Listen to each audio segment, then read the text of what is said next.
నమస్తే welcome to Telugu one cinema this is Diveshri. Anushka, Rashmika Mandanna ఈ ఇద్దరు ఎటువంటి బ్యాక్గ్రౌండ్ లేకుండా ఇండస్ట్రీలోకి ప్రవేశించి తమ అద్భుతమైన నటనతో టాప్ హీరోయిన్స్గా ఎదిగారు.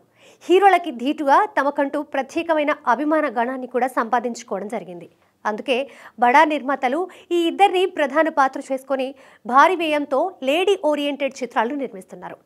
ఇప్పుడు ఈ విషయంలోనే అనుష్క, రష్మిక మధ్య పోటీ ఏర్పడబోతోందనే వార్తలు వస్తున్నాయి. అనుష్క ప్రధాన పాత్రలో విభిన్న చిత్రాల దర్శకుడు క్రిష్ దర్శకత్వంలో ఘాటి అనే మూవీ చేస్తున్న విషయం తెలిసిందే.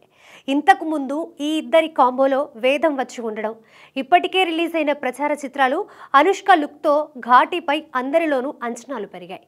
అరుంధతిలా ఘాటి బ్లాక్ బస్టర్గా నిలవడం ఖాయమని అభిమానులైతే బలంగా నమ్ముతున్నారు. ప్రస్తుతం విఎఫ్ఎక్స్ పనుల్లో ఉన్న ఈ మూవీ సెప్టెంబర్ 5న రిలీజ్ కాబోతోందనే వార్తలు ఫిలిం సర్కిల్స్లో వినిపిస్తున్నాయి. ఇప్పుడు ఇదే డేట్కి రష్మిక ప్రధాన పాత్రలో తెరకెక్కిన ది గర్ల్ ఫ్రెండ్ కూడా రిలీజ్ కాబోతుందనే చర్చ చాలా జోరుగానే నడుస్తోంది. ఈ మేరకు మేకర్స్ త్వరలోనే అధికారికంగా ప్రకటించనున్నారని కూడా అంటున్నారు.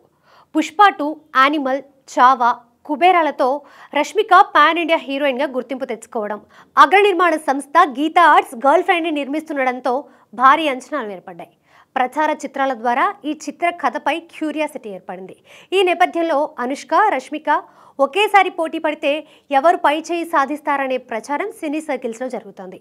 నాగార్జున, పూరి జగన్నాథ్ కాంబోలో 2005లో వచ్చిన సూపర్ మూవీతో అనుష్క సినీ రంగ ప్రవేశం చేయగా, శౌర్య హీరోగా 2018లో వచ్చిన చలో మూవీతో రష్మిక హీరోయిన్గా పరిచయమైంది.